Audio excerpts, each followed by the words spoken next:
Hello traders, welcome to this live intraday strategy webinar. Today is Thursday, September 15th. We're about 10 seconds out from the release of US retail sales for the month of August.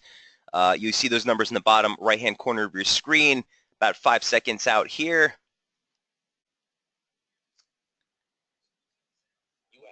Okay, 0.3% on the clip to the downside, worse than expected across the board. Control group comes out worse than expected. A downward revision to last month's print, worse than expected. Dollar bearish, okay?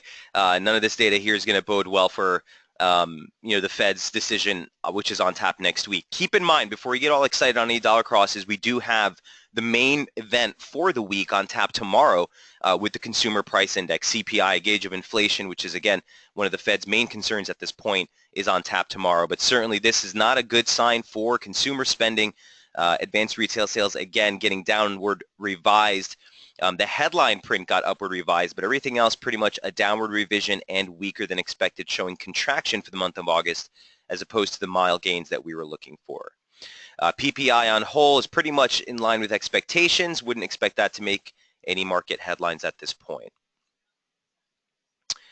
Okay, so as always is the case with these 8:30 prints, guys, remember the market still has a 9:30 open, and we're not going to go chasing this just yet. I don't see anything here that's screaming at us. Certainly, we're still looking for the dollar weakness story to materialize, and the risk remains to the downside while below key resistance. We'll go over those levels in just one moment. All right, now that we got that out of the way, good to be with everyone here with you this morning. Eileen says, good morning, Michael. Glad for all your hard work. Happy Thursday. Same to you, Eileen. Adam, I'm doing well. Good morning to you as well. Conwall, Scott, Sharif, Steven, Sushil, Kelly. Great to see everyone in the room. So here's what the relative performance of the U.S. dollar looks like.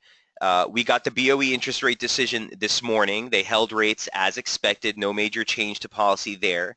The main takeaway is that they see more room for further cuts to the main refi rate, which is already at its lowest levels in history for the BOE. So essentially that leaves room for more easing, which is kind of what the markets were expecting. We took it in stride. One note that you do want to keep in mind is the next release is the November quarterly inflation report, Super Thursday, okay? And if they are going to move on rates, that would probably be, again, in my humble opinion, the time that we would be looking for the BOE to actually implement further easing measures. So that's in November, the quarterly inflation report and the BOE interest rate decision, which kind of leaves the door open for the sterling to still possibly make that advance that we were looking for near term. All right. Let's jump right into the chart. So again, relative performance so far for the session. Before we get started, you have the Aussie as the top performer so far, up 0.39%. No change on that front. It's been hard to actually get into anything here. There was a nice long exposure yesterday, and we are coming to near-term resistance right now. So certainly we'll be looking at the Aussie dollar. Worst performer, British pound, again, obviously, down 0.15%. A quick look, by the way, guys, with all the talk that's been going on, I just wanted to bring this to your attention again. Fed fund futures for where the dollar is trading. You know, we've continued to see the December expectation now begin to sink more towards the 50 mark. A look back at history and the Fed fund futures rate shows that every time that the Fed actually did move to hike rates, Fed fund futures were calculating 60% or above. Okay, so I still keep the likelihood more so than not on an above 50% print, but certainly it suggests that markets are starting to really even soften expectations for that possible December print, which I still think is, definitely on the table. Okay, let's jump into the charts. Here's what the dollar index looks like. There's really nothing to update with you on this. Again, the main key area of resistance that we talked about in the webinar yesterday still remains paramount. I like that we turned there yesterday. We made a really nice reversal off the 1618 extension off the ascent, really near term here, 11,995. Invalidation is the monthly open, if you guys remember. It's basically into the 12,000 mark. Near-term support, you're still looking, it's not on the scalp chart here, but you're still looking for that 200-day moving average, or excuse me, this is the 100-day moving average. And then a near-term retracement of just the advance puts the 618 right below the 618 of the advance off of the lows that we made for August, and that gives you 11,906, 11,912. So right here. Okay. It also coincides with the weekly opening range low. So real clear-cut targets here for the dollar as far as where you'd expect to see initial support if, in fact, we have made the turn just ahead of resistance here. In fact, yesterday's high probed a perfect tag of basic trendline resistance off the highs. Now, heading into the CPI release tomorrow, before we jump into the dollar crosses, here's what the CPI expectations are for a softening, or a build rather, month on month of 0.1% from a flat read previously. Most important, you'll be looking for ex-food and energy core is supposed to uptick, and the year-on-year core, which is kind of headline read, is supposed to hold at 2.2%. If we see weakness specifically here, I would expect to see some accelerated dollar losses. Okay, if we get an at expectation print, you know, don't expect too much. It really just shifts the focus then to the FOMC to see what kind of commentary. As we just looked at with the Fed Fund futures, expectations are about 20%. So really, essentially non-existent that the Fed will actually do anything next week. It's really going to be what about the commentary and the statement that they release? How primed are they? How much consensus among the committee members is there for them to actually move on rates before the close of the year? Okay, any questions on the dollar index before we move off? All right, that's number one. Let's jump into the pound crosses. Here's what British pound looks like right now. Here's what it looked like last night. Okay, obviously heading into the BOE interest rate decision, we will highlight this near-term descending channel formation off the highs. Look, the reversal that we made off of yesterday, remember the levels that we were talking about in the webinar? I was laughing when I saw this. It was literally to the pip, 131.36. That's the monthly open. That's the exact 100% extension off of the decline off the highs here. So 1, 2, 3. So 2 equal legs down. It was a quick probe and a throw over or a break below, as we always get with these pound crosses, of a key slope support.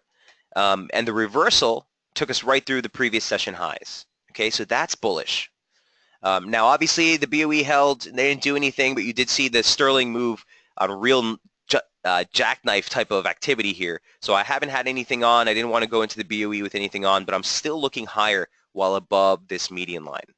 Lower median line parallel for the broader structure here. This is a 2-hour chart. So no change to anything on the pound, okay? In fact, nothing on the pound yen either. We'll go over that in a moment, but the pound setups from last night are still, you know, well in play. This is what the hourly chart looks like. So I'm looking for long triggers heading into the US Open while above this slope. If we break below that, I'm neutral. I'd only be interested in going short, guys, if we breaks up 31.36. And even then, you'd look for a pullback, and then he'd sell that rally towards the 829 low. That being said, I'm looking for long triggers well above this region. Okay, the level we need to clear at this point, as opposed to that, you know, 32.88, which is still a target, but the key level that we need to kind of clear or bust through is still this. Basic trendline resistance off the highs. And this is that basic trendline resistance that we see on the daily chart right here. This is the resistance off of the post-Brexit high. 1, 2, you saw a hold here, break, and that coincides right now, right on that same high that we just made, basically. Okay, so the level that we need to clear here. And go ahead and clean this up for you real quick.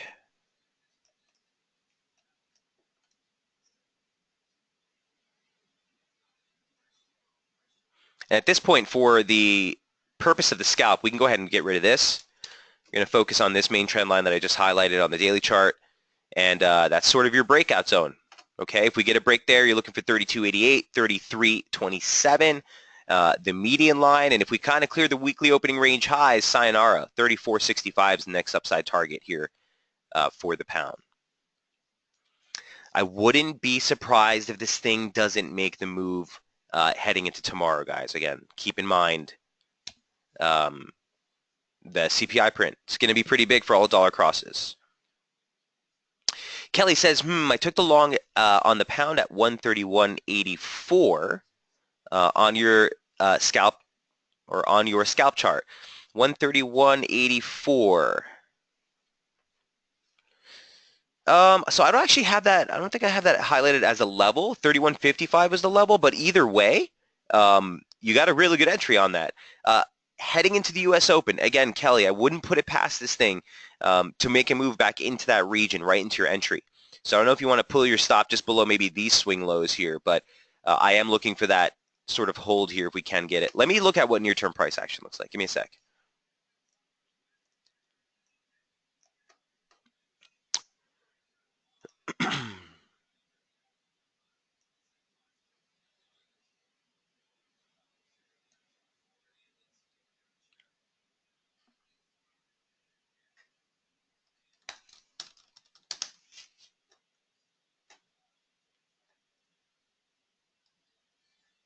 All right.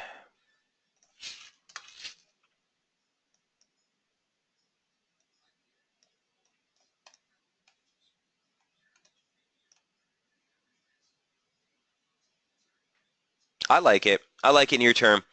Heading into the U.S. Open, like I said, you might get some jackknife activity. So if you put your stop at break even and it drifts lower, I'd still be looking for an entry. Long story short, you're getting some divergence, momentum, or price action making a lower low, lower low, lower low, lower low, series of higher lows. This is the 5-minute chart. Here's what the 1-minute chart looks like. Even into that low that we just subsequently made here at the start of U.S. futures markets. You also had a nice divergent signal right there. So here's the only thing I want to tell you on these near-term scalps for sterling. The pop and the drops are pretty quick. So as soon as you start clipping your quarterly ATRs, your 30 pips, your 27 pips here, quarter day ATR is about 29 here.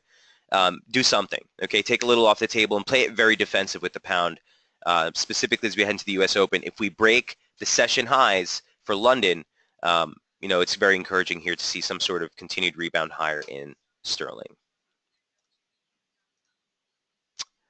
All right.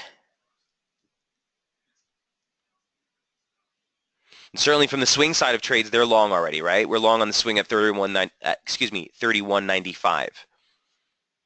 So keep that in mind as well, Kelly.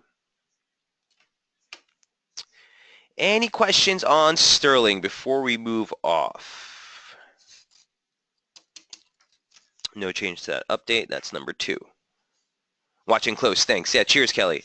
All right, number 3. Here we go into pound yen, which is another one from last night. I wanted to kind of give you a highlight. I know that Jamie also had pound CAD. We had some pound mania, but here's what the pound looks like versus the yen here. Look, it's still holding the weekly opening range as of now. And basically, that's what I wanted to highlight. I think when you get a final break of this range, it's going to be a decent print or a decent break on the subsequent move. So we're still holding within the confines of this descending median line formation. I wanted again to highlight the weekly opening range took a really clean shape right between the upper and lower parallels. So the low came in at 134.45. The high came in just ahead of that 50% retracement. And basically, that's the range you're looking for. Keep in mind the weekly and monthly opens are right here right now into channel resistance. Okay. The weekly open comes in right around 136. The monthly open comes in right around 135.86. And it coincides, like I said, heading into U.S. trade with the upper parallel. So this is your breakout zone. If this thing is going to make finally make a push higher from here. Looking at it from the daily chart, and why I left the bearish invalidation level so low is because you can envision a scenario where this thing still takes a dump into 33.21. That would be former trendline resistance. We broke. It's been support. It's been support. It's the 50% retracement of the advance off the lows. That's the upper end of the range at 33.95. And then a 100% extension, 2 equal legs low, takes into 33.31. All right, 33.21 is the post-Brexit low. So the Brexit day, the low that we made that session was right there. And all of that coincides on that median line or that basic trend line resistance. So long story short, actually, let me see one thing. Is there a 50 here?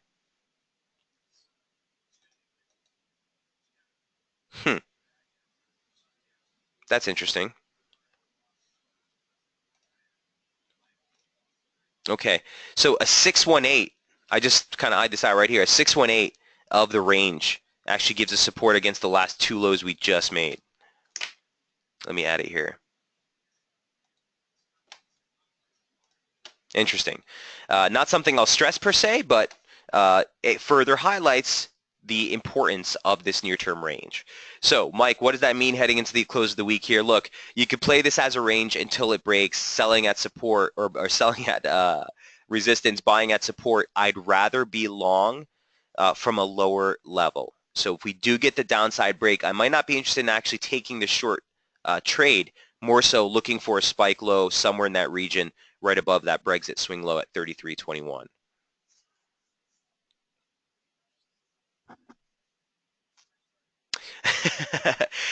Kelly says, hi, pal. It was a chart that you put out at September 13th. I thought it was crazy for a minute, but I found it. So on the pound dollar,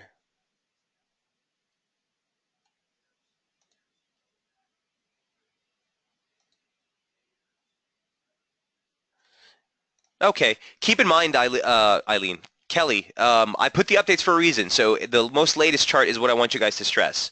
The referral for the previous one is to show you where price action's been, but we're always adjusting these pairs, right? We're always adjusting the levels. That's the whole point of the update. So if there's a new chart out on that pair, it's typically because I've had to make an adjustment or alteration to one of the levels. Hi, Mike. This is not a specific, or this is not specific to any pair. But from a strategy standpoint, what do you do if you're playing news and things go awry, i.e. we get U.S. data and the dollar pair begins to drop? You see the drop and you enter a sell position and the pair immediately retraces. How do you approach this? Matt, great question, very common question. Here's what I'd say. If that's what you're finding yourself doing, Matt, then what you're doing is you're trading. Let me take a step back. You want to have a setup in play. Okay, you don't want to chase. That sounds like a classic chase mistake. So let's say the BOE came out today and all of a sudden, this broke support at 34.46 and you sell. That's chasing the market. We've been talking over the last couple of weeks specifically, Matt, how we don't want to necessarily be chasing the market. If the break happens and you're not short, you got to wait for that initial drop, the pullback, and then that's when you get into the short. Okay, you don't chase the market on the way down on the initial reaction. And in fact, the initial reaction many times is a really nice fade scenario. So a lot of times, which is why, Matt, I defer to the previous statement. You want to have a setup heading into the release. Okay, so I'm bullish. I want to look for a pullback to get long. If the BOE comes out and this thing moves lower, great. That's actually moving towards my entry. Okay, I don't have to play the pullback. Do you see what I'm saying? Does that make sense? He says, gotcha. So you're looking for an entry position. Exactly. I don't necessarily want to chase the position the market's moving in. I'm looking for an entry, that stretch to give me an entry into something. If I don't get it and there's no pullback and it just breaks through, you don't do anything, Matt. You got to tie your hands, sit on your hands, do whatever you got to do. Wait for the pullback and the market will offer another opportunity to kind of get in. Okay, that's a classic chasing mistake, and you're talking to former chief chaser, okay? Especially with near-term price action, I got suckered into those kinds of moves all the time. And trust me, when you're trading when you're trading someone else's money or you're trading the bank's money, it's not it's not cool. It doesn't fly very long. So I learned early on not to do that. But yeah, it's a very classic mistake. Eileen found that pretty funny. Matt says, okay, awesome. Thanks for the sage advice. You're more than welcome, man. Good question. Conwall says, Michael, if I take a short on dollar index around 11,973, where to place the stop? 12,000 is okay, and the range for crude also. Definitely going to go over crude. Conwall, I'll take a quick look back for you. But for the dollar index, man, it's the key resistance level we just discussed. Okay. As long as we hold below the monthly open, in my humble opinion, I still like the short side of this. You can envision a scenario where on an economic data print, like CPI or FOMC next week, anything's on the table. But you can envision a scenario where this thing jackknifes into this key resistance region.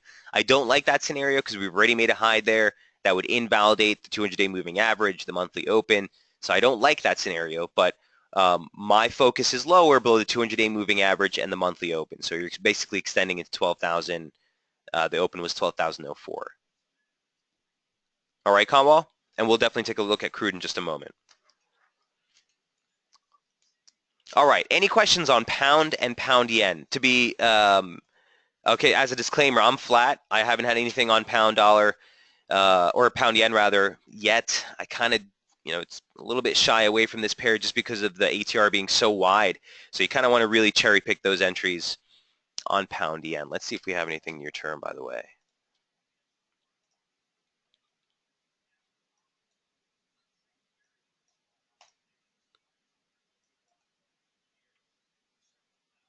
Yeah, so the momentum profile actually looked like that was a really nice entry that we had right here. Building divergence, lower low, lower low, lower low, higher low, higher low. Even on the 5-minute chart, lower low, higher low. And that would have been a decent move here for a good 30 pip rip. But I'd be waiting for the U.S. Open for this one, guys. Just wait for the U.S. Open and we'll see how we settle out. At the end of the day, the opening range remains sort of key here for pound yen.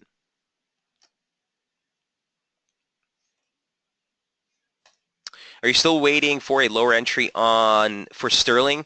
From my part, I don't think we'll get it. Horace, to be quite frank with you, I would love to see the U.S. Open kind of spill back into this trendline support and get one last rebound. You are working with a support trigger that could give out here, so I'm going to sit flat for now. I do want to be long, though. I do want to be long around these levels. Just don't have necessarily the trigger for me to do it yet.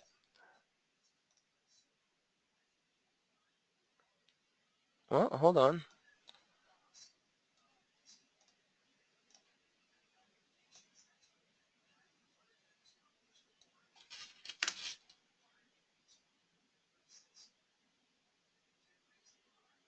So this would be a 16 pip stop right here. I'd probably open it up to 20 pips down here. You're looking for about 30. So I would be interested on a move. I just, heading into the U.S. Open, it's a little bit tricky. Most of the positions I've been taking for U.S. trade have been right around the 9:45, 10 o'clock slot. Because you see that final move kind of wash out before the market finally makes the move for the session. Dollar gaining again after the day.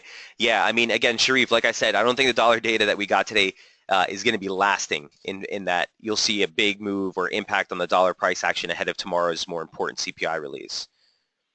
What are your thoughts regarding candle long wicks and triggers? Eileen, are you talking about like candle formations? She says yes. Yeah, so I'm just not a big fan of them personally.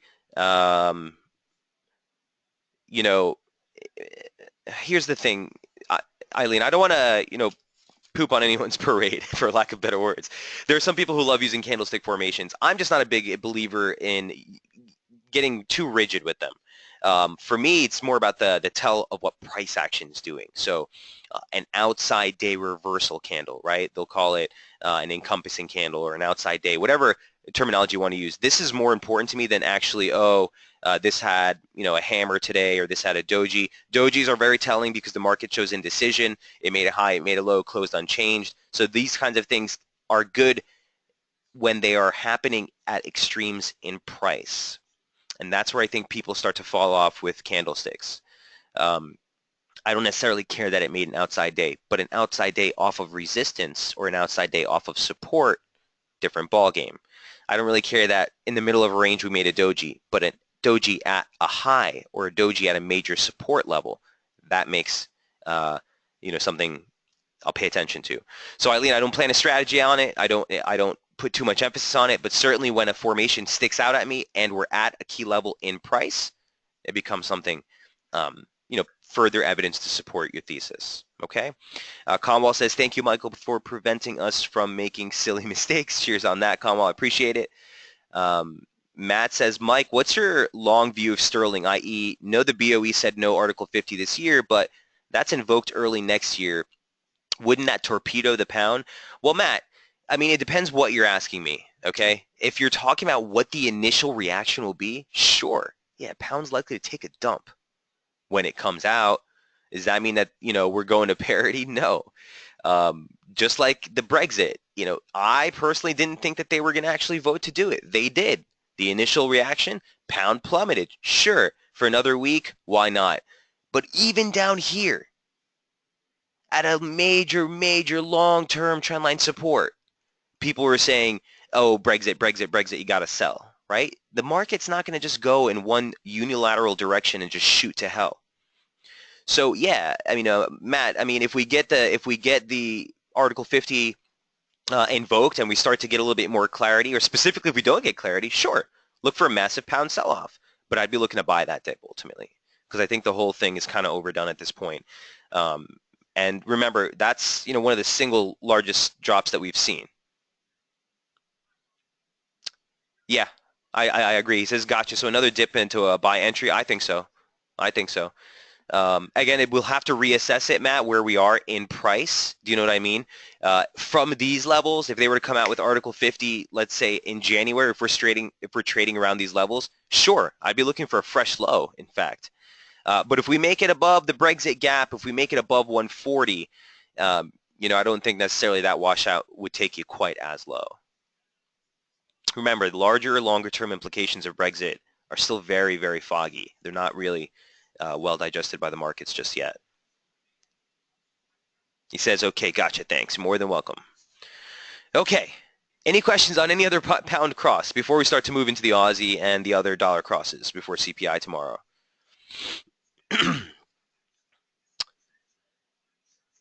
All right, number 4 will be Aussie dollar. Here's what the Aussie looks like. Heading into the data yesterday, it was interesting to see how the market reacted. It was an interesting print as well. Here's what the Aussie data looked like last night.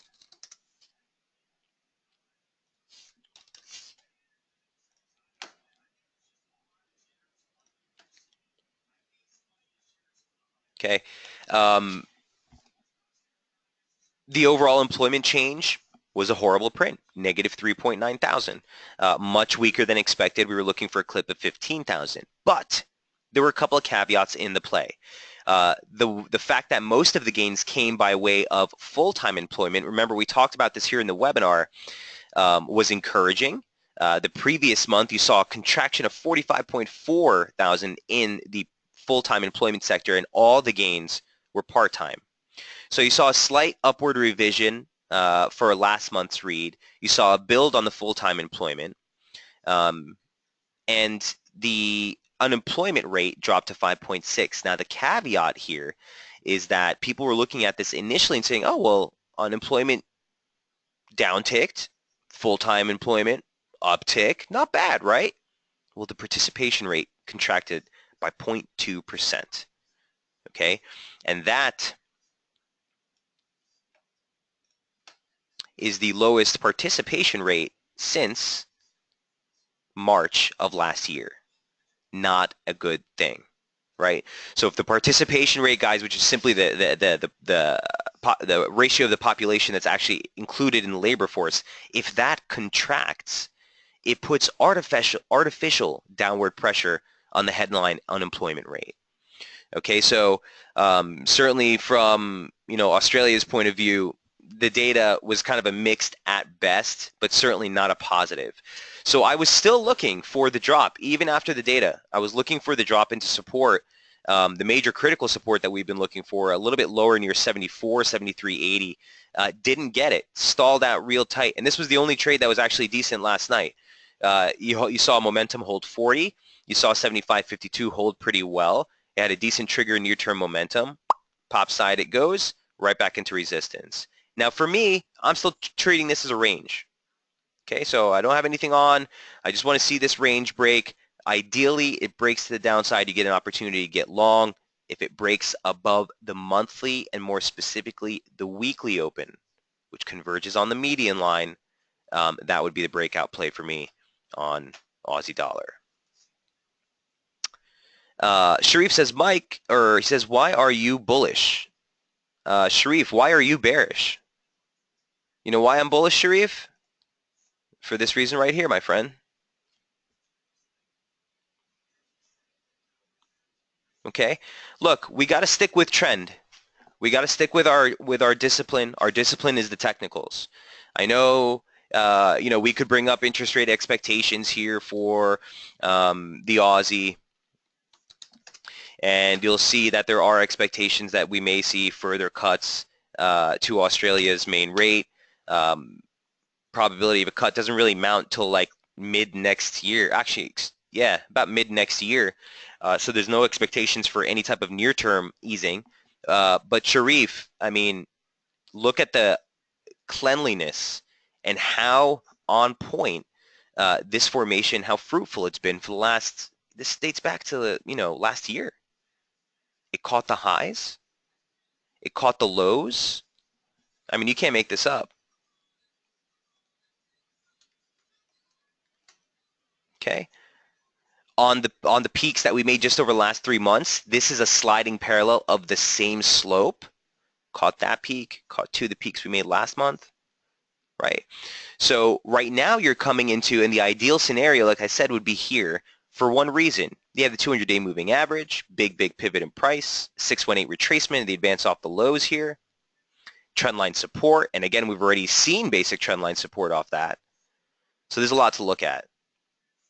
All right, Horace, look, now I could be completely wrong, okay? This thing could just shatter 73.80, but at least we know that's our bullish invalidation level. So if that level closes below, I would expect to see a drop right back into the yearly open at 72.80. It's another 100 pips to the downside.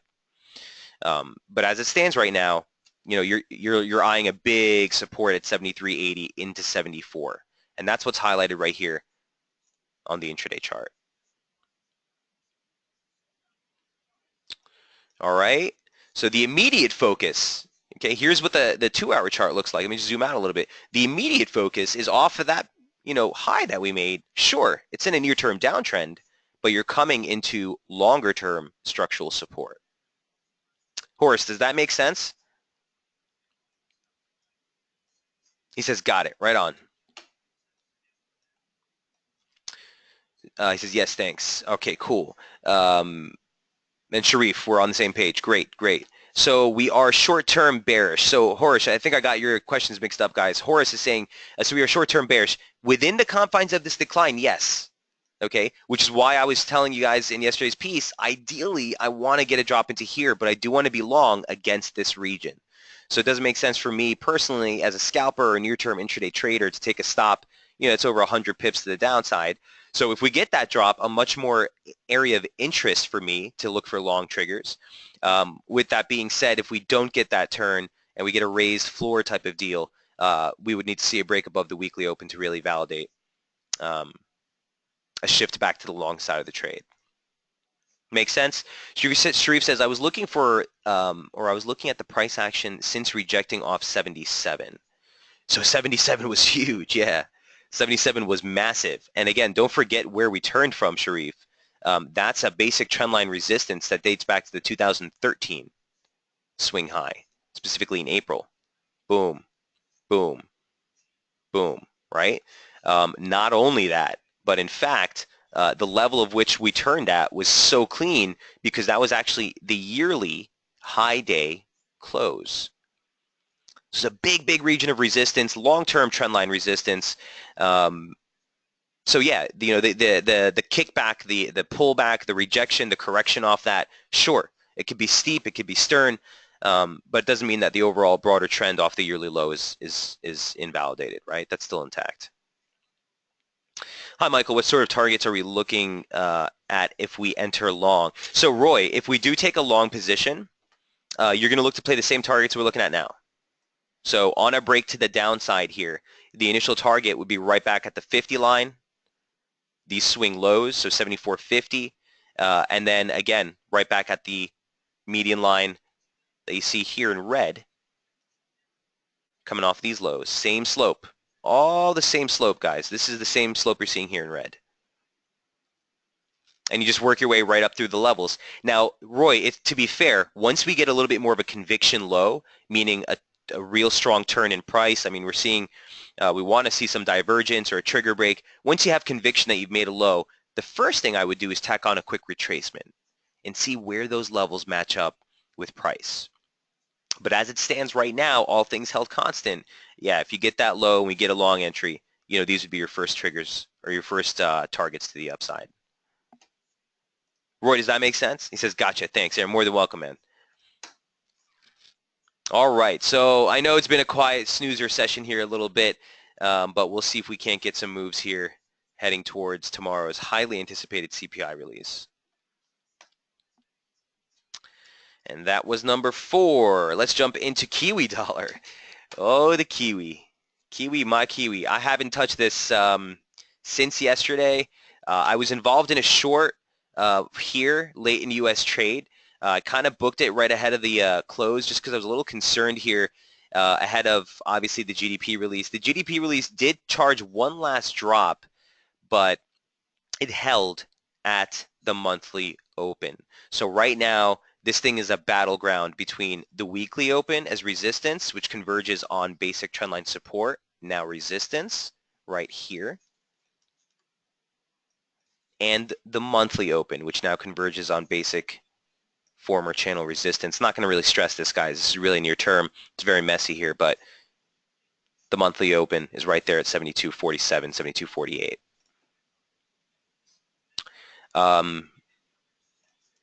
I like it lower, Let me show you the daily chart. Nothing's really changed the fact that we made a huge turn off of a major, huge key region of resistance. There's that near-term trendline support just off the lows from July. You can see that it's offered some resistance over the last 2 days. And again, this is sort of your range to beat. I like it lower below this former trendline resistance. The only thing that would put me back on the constructive side of Kiwi would have to be a break. It would have to be a break above 73.80 again, right here. It would invalidate just a basic weekly opening range high break. So still like short side in Kiwi on spikes like you got right there, as we were talking, I guess, earlier on the, I guess this was a little bit earlier. No, this was earlier in the session, 7 o'clock this morning. But you get the picture, right? Looking lower, 72.18 initial target. This is an area of which I would be a little bit more cautious of, just ahead of that 618 retracement. Just show you again the longer term median lines we've been following here. Does have a sneaky one right there. Kind of coincides, and you saw some pivots off it earlier this month, or earlier this year. But broadly looking, maintain a bearish bias here in Kiwi Dollar as well. So remember, the only thing I know some of you might be asking, well, the dollar index, what about that? We just talked about it in the morning. Remember that the dollar index does not contain the Kiwi or the CAD. So we can have independent, directional biases for the individual dollar pairs and still be bearish the dollar index. So this is one of the ones that I would start to look at as sort of a hedge trade, especially if you're holding really, really strong or really larger positions on dollar short positions. This would be a nice one to kind of offset some of that risk while at the same time respecting what near-term technicals are saying.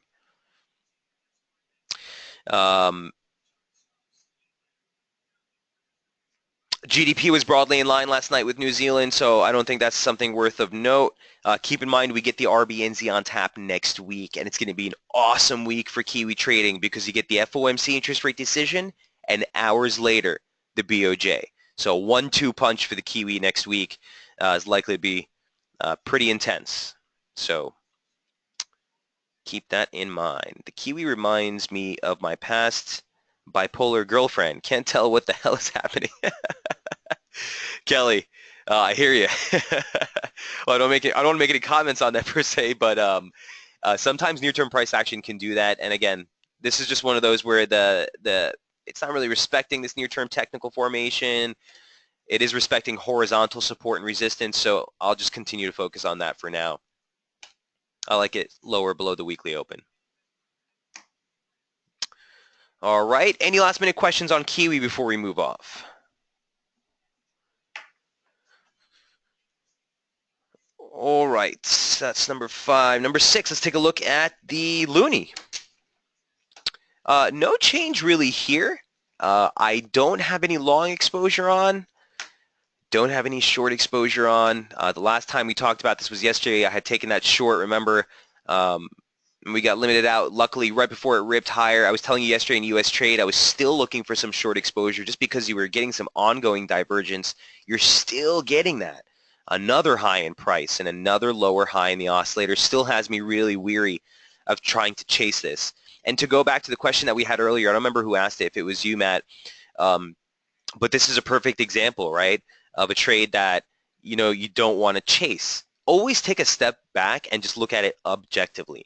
Do I want to be buying at a multi-week high? It's tough, right? It's tough. Um, so yeah, I mean, I think this thing still has the possibility of getting some sort of kickback correction to the downside. I want to be long above 31, the monthly open, former trendline resistance right here. Over the next few days, that'll coincide right on basic channel support. And, inevitably looking for a stretch into 3260, 3295, more importantly, 3380, pretty big major region to the upside. So, I don't know. It's stalling. It's on its third day of advances. I'd be looking for a pullback here to get on the long side for dollar CAD, but I don't have currently any exposure on it just yet.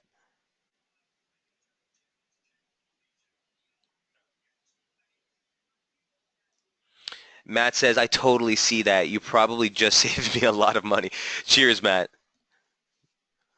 Yeah, I'm just trying to keep things as objective as possible. I mean, you always just want to take a step back and look at what you're doing. Abomination levels coming up, Conwall. We'll definitely take a look at dollar yen in just a moment. Any questions here on dollar CAD? Feel free to take a snapshot of the screen, guys, but there's no change to any of the horizontal levels that we've been looking at over the last couple of days. Even this last dip right here was actually a really good trade. Right on the release that we just got at the beginning of the session. On a trade like this, Matt, this is where the intraday strategy shines, okay? Because you're in the uptrend, you want to participate in it. You're coming to the initial area of where you expect to find some support, right? A stop entry at 35. Let's say you didn't catch the low or right into this region. Your stop would be right against that previous session low. So the tighter your stop can get, the more playing those rebounds, especially when you're on the extremes, is something you would want to dare. But on the broader structure, again, like I said, with dollar CAD, I'm not going to chase this up here. I still think, it's looking a little bit vulnerable, and I'd rather get a pullback towards 31 if possible. All right, that's the loonie. I do want to segue real quick into crude prices since we're talking about this. That'll be number 7. Here's what crude looks like right now. No changes. Those levels continue to shine pretty well. Conwall, I know that you're following this, but no change. Really right on point. We broke the monthly open on the decline yesterday. Continued to move lower. Major key support at 42.90. Still the level to beat as far as support's concerned on the next leg lower here. Momentum's coming into 40. Okay, so you could find some waning downside momentum as well. And near-term price action just completed a 100% extension off the highs. Okay, and I don't know why my trend lines are all jacked up. There we go. All right, so it's pretty clean. Don't change any of the levels. Even the near-term levels that we mapped out yesterday have continued to work out pretty well. We came into that 100. That held. Near-term resistance at this point is right back here at 44. You would need to break above the monthly open at this point to get a reversal bias. But that being said, respect this near-term trend or range near-term heading into the U.S. Open, okay? Your range helps me a lot. Hey, you're more than welcome, Conwall. Again, it's not my range, it's the markets, man. I'm just helping you find it.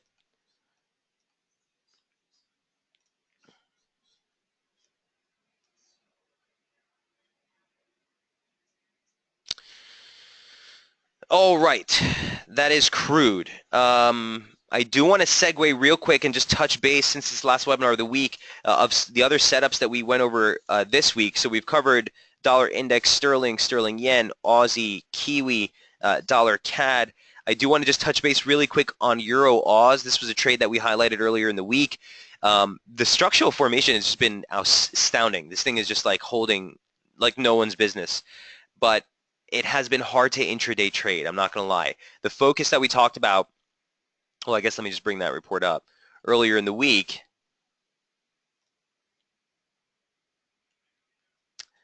was the major key resistance up here, basically, right around this 200-day moving average. Oh, this is dollar CAD. I'm sorry. Where are we looking at? Right here. Around this 200-day moving average, the 50 line. You also had the 50% retracement. We kind of probed through that, but look at this thing. From a structural standpoint, specifically if I bring this into a close basis, I mean, that's just disgusting. It's right there. So I still like the long side on the broader trade. Near term, I think it's still vulnerable for a pullback.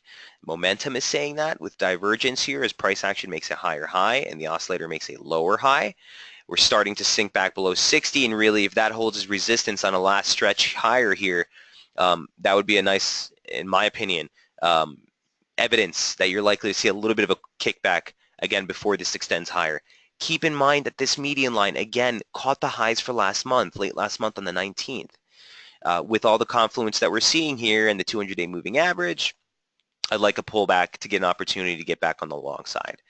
So immediate near-term supports at 50.20.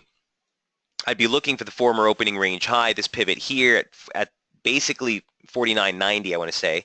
But on a pullback, look for the median line here, the yearly open, both areas of interest for long interest. So if we get down here again, start to look for some more long entries for a move ultimately towards 51.70 and that key 618 retracement from the decline off of the May high.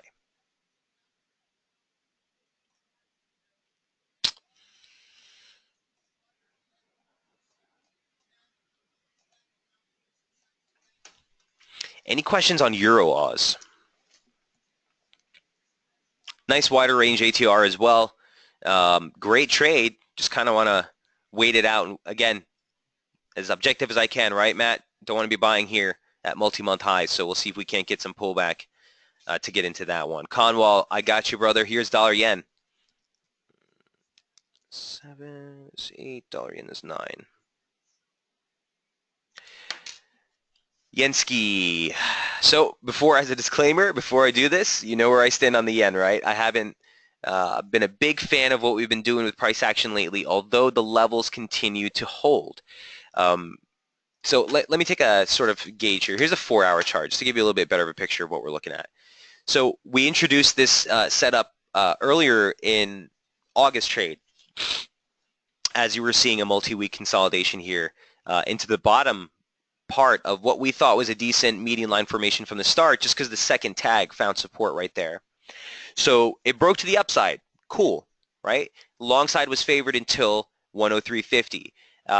The breakthrough here was messy on the breakdown below the 50 line, or excuse me, on this chart, this is the 618 of the range, shifted the focus lower. Ever since this rebound, I don't really know what to do with this thing. I do want to be long. I do want to bring your attention, although I'm not a big proponent necessarily of following SSI too closely. But if you look, it's starting to reach back towards extremes again. And in fact, excuse me, I'm losing my voice here towards the end of the week as always.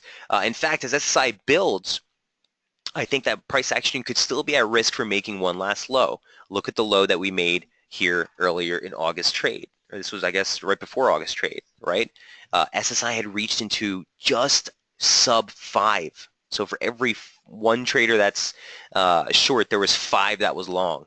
And in fact, with the SSI on dollar yen, which has been positive forever, what you want to be looking for obviously is not a flip from net short to net long, but levels of extremes in net long positioning, because they often do call the lows. And it's kind of counterintuitive because everyone wants to use SSI as a counter trend indicator. But again, you never want to use a carte blanche strategy against a specific indicator. Retail speculative positioning is actually right on the extremes when price is coming into major regions or stretches into major regions. So that's all to say, we're seeing that SSI is starting to build here again. I kind of want to make this thing make one last stab at a low, sort of a washout, the pain trade, if you will, before it moves higher. But ultimately, I do like dollar yen higher. Okay, can you show SSI on GJ, sterling yen? Scott, sure.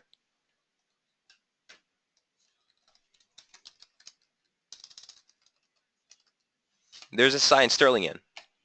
By the way, feel free to take a snapshot, guys, of anything that you see presented here. Again, that camera button in the top right-hand corner. Yeah, you're more than welcome. So just some things to keep in mind here, specifically with the yen, but not a big fan necessarily of trading this at this point. Remember, we have the BOJ on tap next week. Next week is a full-fledged dollar-yen, show without using explicits. Okay, you got the BOJ, you got the FOMC interest rate decision, and both of those are likely to move this thing like no one's business. So before you take any longer-term positioning on these types of trades, just keep that in mind. The economic docket is stacked next week for the dollar crosses and the yen crosses, obviously. Alan says, hi, Mike. Would you or could you have a quick look at the Aussie 200? I sure can. I don't have any setups on it, but we can take a look. No problem. Equities, Aussie 200. All right, let's see what's going on here.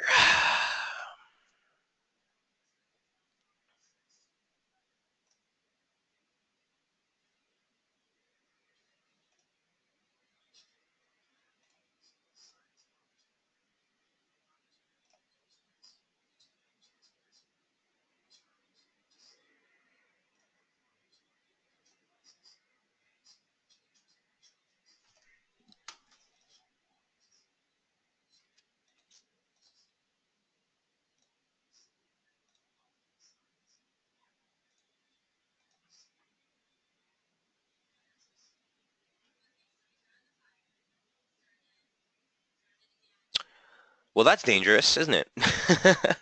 It certainly suggests that this thing is in the midst of possibly making a much steeper correction here. Give me a couple seconds. Let me dress this up for you.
Okay, Alan says, I've been trading it for the last 6 weeks down the way, looking for the turn. So here's what I would say to you. For me, this was actually just a really basic range trade, and the range that you'd be looking for is essentially the high that you're making today, the median line, okay, and the 6-1 and the 50% retracement here. Why? Because this is my interpretation. First of all, I do like working with this slope for one singular reason. First of all, it caught the highs that you made here in May, and it caught the precise high that you made here in August. Okay, on the same pullback, it also caught trendline support. So it gives validation near term, or this is daily, it's not near term, but it gives validation for continuing to work with this operative slope. So if this is indeed a break to the downside, you would expect former slope support to offer resistance. The fact that you have the median line for the current operative descending channel just higher really highlights this zone. Oop. Let me just mark it. So basically here and the low that you just made. They're not high day closes.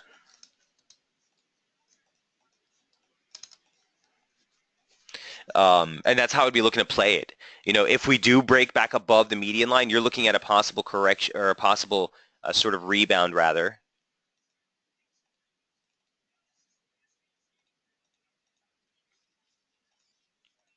You'd be looking for a possible rebound like into this region. Okay.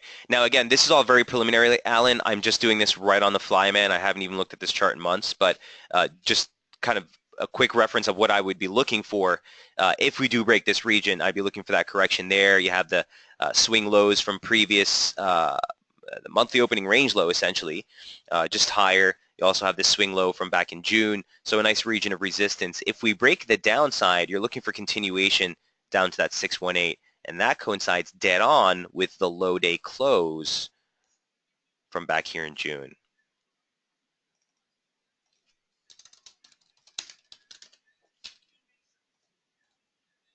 Okay, from a momentum standpoint,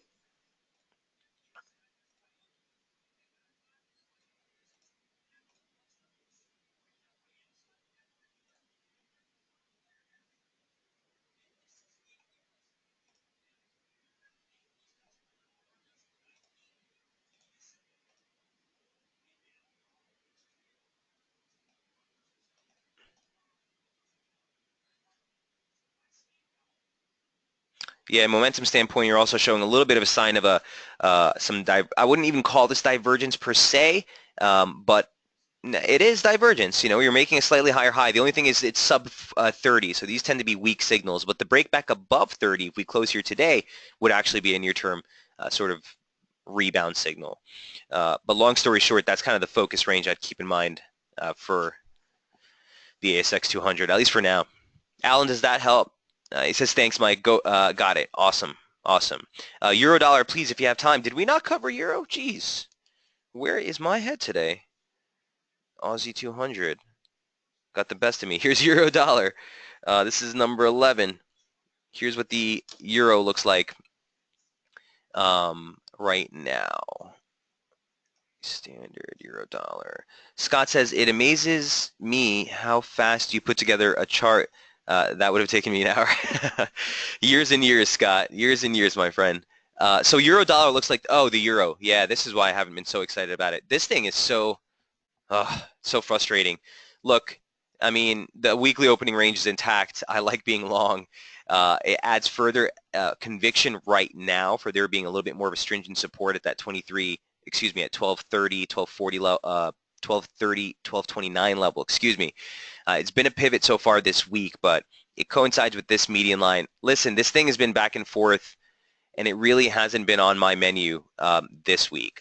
Like I said, I do like the long side while above this basic trendline support, but we need to clear 1273, and every time we've attempted, you know, it's been a pretty radical pullback. So, you know, look to buy dips while above 112, the weekly opening range low, bullish invalidation at that basic trendline support, and a breach above 1273. I'm looking for initial targets, just initial targets even, well above 113, 113.14, 113.18. So those levels haven't changed, guys. Those are actually the levels that we presented not too long ago. On the 12th, right here. No change. It's just been ping pong. But in fact, for near-term traders and intraday trades, we can take advantage of that. Just stay nimble, okay? Stay super nimble because you got, CPI numbers on tap tomorrow. And then again, I wouldn't be surprised if, you know, volume starts to really thin out into the close of this week, into the open of next week, as everyone puts their eyes on the FOMC to really get a gauge of whether we are going to see them do anything this year. All right. Mark, does that help on euro? I wish I had a little bit more of a conviction here, but keep that range in view right now.